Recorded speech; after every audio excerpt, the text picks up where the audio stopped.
from Magala, Toronto. Today's programs are as follows. I am Lensa Hussein.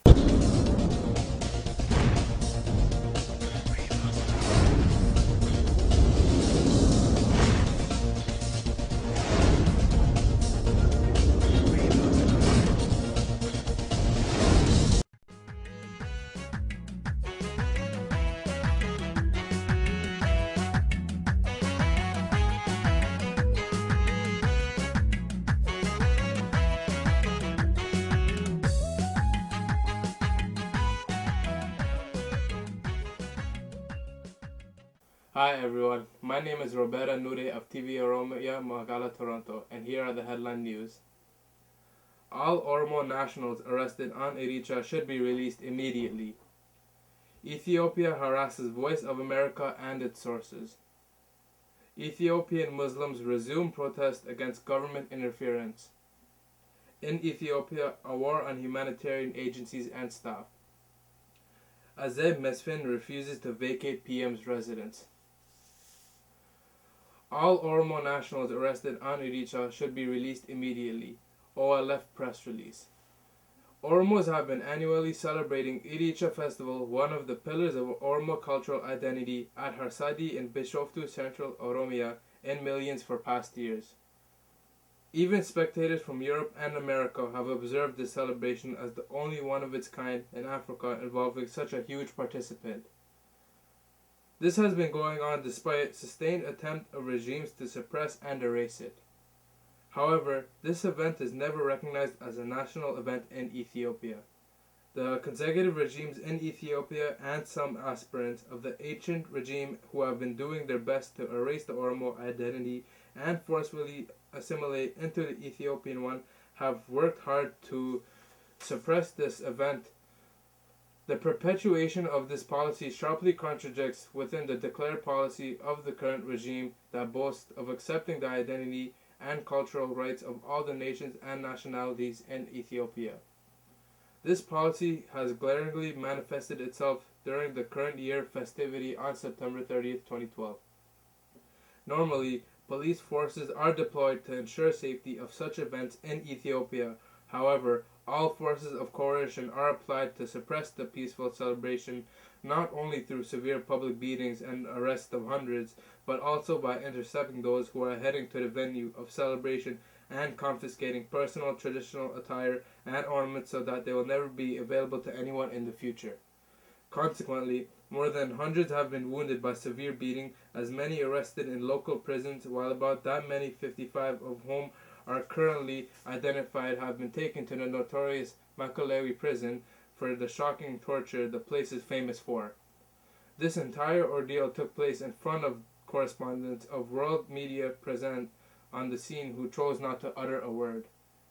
The OLF knows and assures the perpetrators and those who condone such a crime that such atrocities have not deterred the Oromo people in the past, nor will it deter and coerce them into submission now. We demand the immediate release of all detainees along with all other political prisoners. We call upon the international media to bring what they have observed to the world attention to secure the release of these innocent victims. Ethiopian harasses Voice of America and its sources. Ethiopian authorities should halt their harassment of journalists covering the country's Muslim community and their intimidation of citizens who have tried to speak to reporters about sensitive religious, ethnic, and political issues, the Committee to Protect Journalists said today.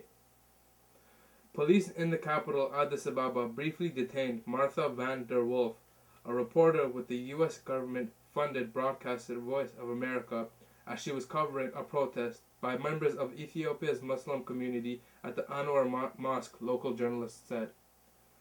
The protesters were demonstrating against alleged government interference in Islamic Council elections scheduled for Sunday, according to the VOA and local journalists.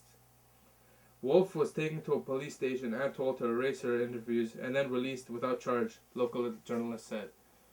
This week, security officers have also harassed Ethiopian citizens who were interviewed by VOA's Amharic language service. According to the station, police arrested 2 individuals who spoke to VOA on Thursday about a land dispute outside the capital, VOA reported. On Monday, police harassed the individuals who spoke to the station about a dispute over the resources between ethnic communities, the outlet said. Ethiopian Muslims resumed protest against government interference. Yesterday, several thousand Ethiopian Muslims were protested in the capital Addis Ababa against what they say is government interference in the election of Islamic Council leaders, a participant said. An election for the Ethiopian Islamic Affairs Supreme Council is scheduled to be held on October 7th for the first time in 12 years. Some Muslims will boycott the elections, which the government is trying to force them to vote in, demonstrator Mudessa Omar said. In Ethiopia, a war on humanitarian agencies and staff. Safety and protection of the humanitarian agencies and staff, a vital humanitarian concern. Humanitarian crisis in the Ogaden region is Ethiopia's own Darfur, where government runs war and organized human genocide and blocks food aid delivery and trade humanitarian access in the region. Women, children, and older people are the most vulnerable groups to suffer abuse and violence and misuse of humanitarian aid in these regions. Ogaden humanitarian crisis is the worst one in Africa and Middle East. Ethiopian government blocks humanitarian food aid and operations diverts and distort food aid to feed military forces and militias in the Somali region. Because of the ongoing conflict, military operations humanitarian crisis and human abuses government targets humanitarian agencies and their staff. Humanitarian agencies and media have no access to operate in the Ogaden region. Ethiopia's donor and UN are aware of these problems but have done little to address the problem or tackle their own role in underwriting government repression. Azeb Mesfin refuses to vacate PM's residence. It's been 2 weeks now since the widow of Ethiopia's dictator Meles Zenawi has been refusing to leave the Prime Minister's residence in the National Place. Azeb Mesfin, aka the mother of corruption, is causing a major embarrassment for the new Prime Minister, Haileman Desalegn, and his government by refusing to vacate the official residence of the Prime Minister as the law requires. He is also exposed to security threats by having to travel to the National Palace every morning from his home in the Bol neighborhood of Addis Ababa. Haile Mariam was sworn in 2 weeks ago, Friday, September 21. Thank you for watching TVOMT.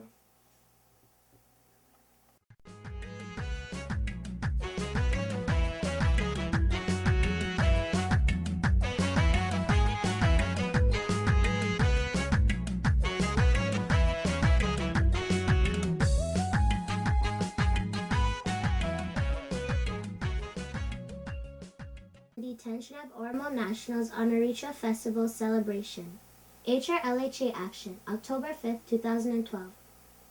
The Human Rights League of the Horn of Africa, HRLHA, is highly concerned about the safety and well-being of 100 Oromo nationals who were arrested by the Ethiopian security forces on the annual Irreecha Festival, Oromo traditional Thanksgiving holiday, in Central Oromia Regional State in Ethiopia. According to information obtained by HRLHA through its correspondents in Central Ethiopia, over 200 Oromo nationals, almost all of whom are the youth, were arrested in the surprise crackdown by the armed government forces around the end of the Irreecha holiday ceremony at Hora Arsadi in the Central Oromia city of Bishoftu Dura, Dabra Said on the 30th of September 2012, and taken away to Makalawi Investigation Prison to an unknown destinations. The allegations were that the holiday celebrants chanted some kind of political slogans along the Irreecha festival songs. HRLHA's informants from the western and southern Shawa also reported that many Oromos were traveling to attend the Irreecha festival celebration at Bishoftu were pulled out of their buses on September 29, 2012 by the security forces in towns of Godar, Ambo, Ginshi, Shashmene, Sabata, Dukem, and other towns and taken to unknown destinations. The very ambiguous question, as it has been in the case of Ethiopia's political environment of the past 15 to 20 years, is as to why political opinions and expressions, if any, become a crime in country and that claims to be diplomatic. It is very unfortunate that the Oromos and other nations and nationalities in Ethiopia are not able to see signs of diplomatic political changes even following the change of top political leadership. Among the hundreds of arrestees and detained, the whereabouts of whom were not yet known, the HRLHA correspondents have been able to get the names of some of the relevant information of the following: Yadasa Wagari, Thomas Ejira, Simhalis Diresa, Katis Ayana, Olin Herpa, Mamo Tifare, Lalisa Tahila, Jafaro Fida, Gamachu Tifisa, Gamachis Dirasa, Favisa Yadisa, Demeroba, Chale Badasa, Boti Berkisa, Abdi Saboka, Abe Balcha, and many more. The HRLHA strongly condemns the violent actions of the Ethiopian government, be it federal or regional, and it requests that the arrest and the release unconditionally. HRLHA also calls upon all local, regional, and international human rights, democratic, and diplomatic agencies to exert pressure on the new Ethiopian head of state so that the new Prime Minister Haile Mariam Desalegn starts re-examining the overall political courses of actions that have been very unfriendly to the majority of Ethiopians during the late Prime Minister Meles Zenawi's leadership. Thank you for watching TV Oromia. I am Lansa Hussein.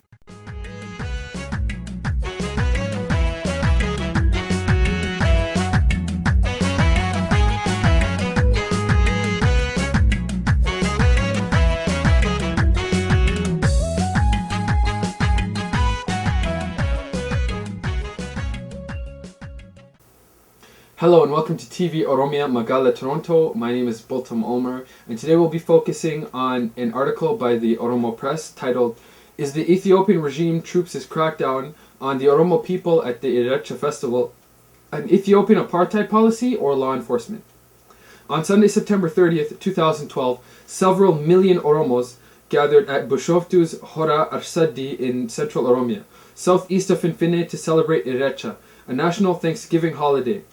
Of the millions, Ethiopian Tigray security forces arrested 150 to 200 Oromo persons of all ages and gender and jailed them in the Maakalawi, a torture prison in Finfinne, and at other unknown places.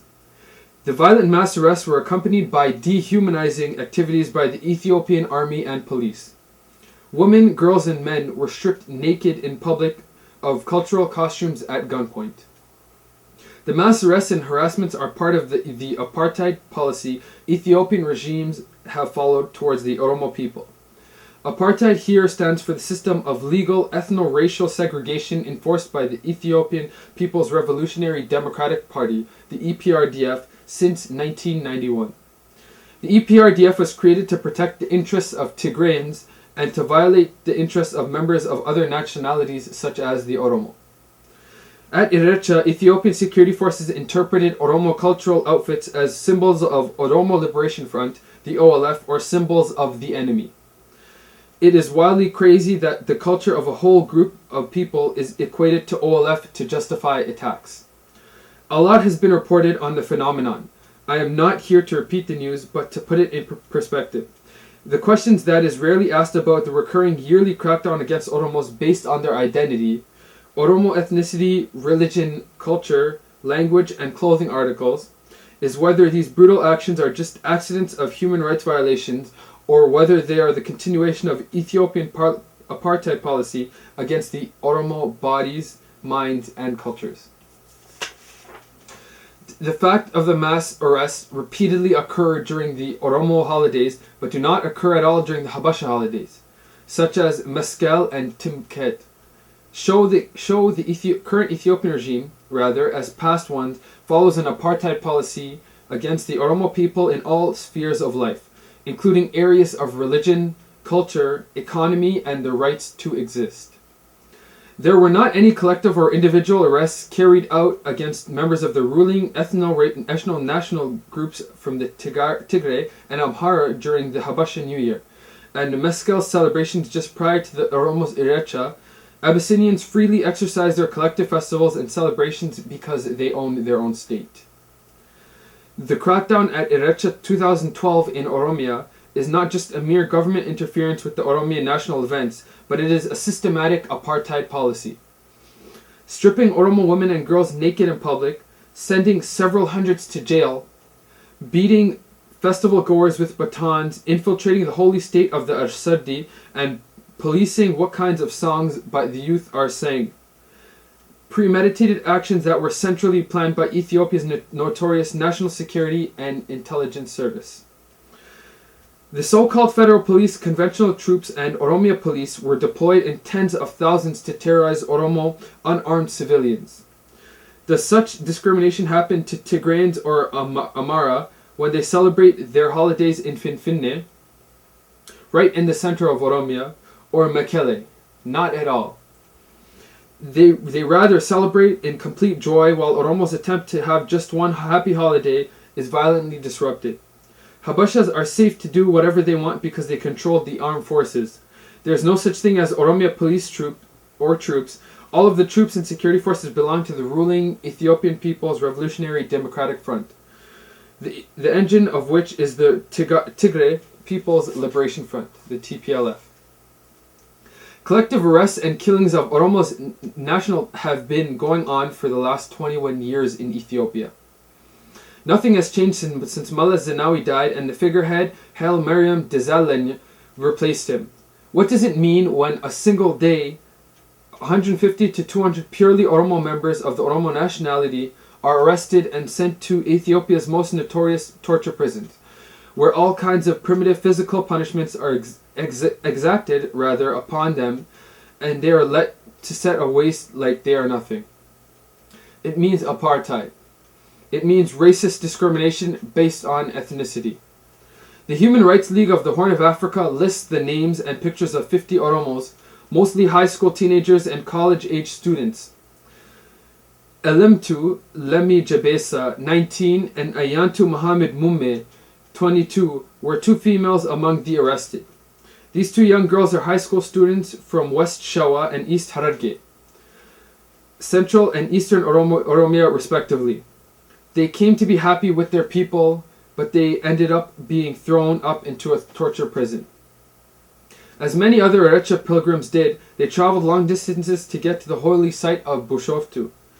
They were then met by brute apartheid forces who did not like decorated Oromo costumes they were wearing.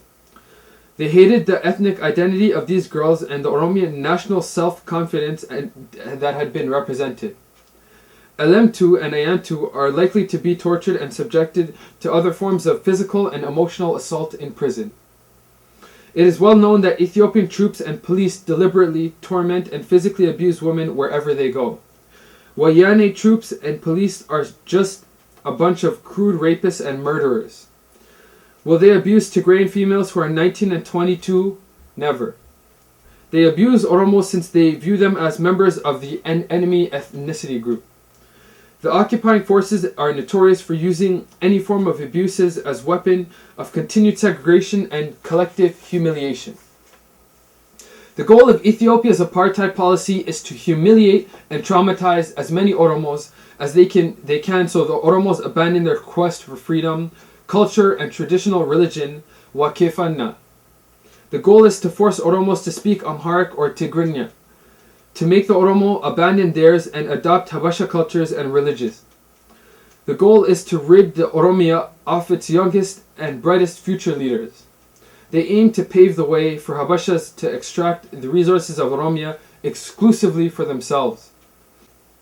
An Amnesty International's record shows that just over a year ago, over 100 Oromo opposition leaders and activists were hunted down and sent to Ethiopia's torture prison en masse. No one Tigrayan was in that. This shows apartheid policy is just continuing in Oromia.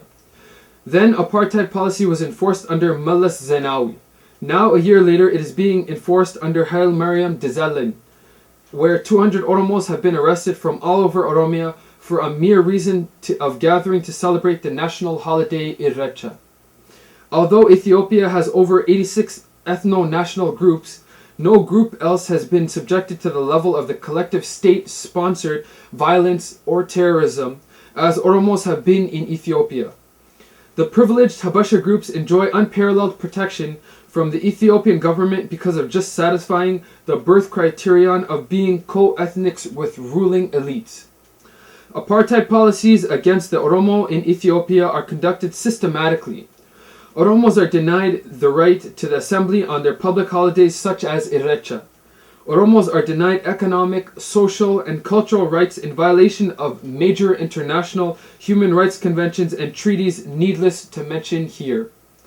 Even clothes they wear and the language they speak gets Oromos in trouble. Despite their numerical majority, Oromos have been reduced to a minority status in the national government and in the national economy of the empire. In contrast, Tigrayans, who are numerical minority, are economic and power majority in Ethiopia today. Oromos are exploited. They are arrested in large numbers frequently. We don't see the same things happen to members of the ethnic Tigray or Amhara groups from the north. We must ask ourselves, why not? If a regime is protecting its own kind and attacks others over differences, that is a good sign of racist segregation policy. Arresting, beating, and transporting Oromos to torture prisons in several hundreds is just normalized behavior among the Ethiopian Tigrayan security forces. When reported about, Oromos are made into mere numbers. The numbers mask, rather, that all these people who have been arrested and jailed are somebody's sisters, brothers, mothers, fathers, cousins, nieces, and so on. In the pain is so great in every home. As for Oromos in OPDO who are complicit in enforcing apartheid policies on behalf of Tigrayan elites, history will not forgive you. Traumatizing Oromos will only make them want their own state, Oromia, where they shall be fully protected when they succeed in creating independent Oromia. To want autonomy within the current system is just too soft and too dangerous for our people. Who would want to stay in an empire that targets Oromos as a collectivity for cultural and physical destruction? What will be the answers of some diaspora-based Ethiopianist Oromo sellouts about this humiliating mass arrests? Do you still want to be part of the Ethiopian empire and help it by subjugating Oromos just to save your clan sub-regional identity and loyalty to narrow Godina groups? Lest you forget Harma Mura and Harka Mura, just fill up your tummy. For those Gero youth who took every risk and broke the news of the mass arrests, you are serving your nation and you must be proud. Keep up the good work.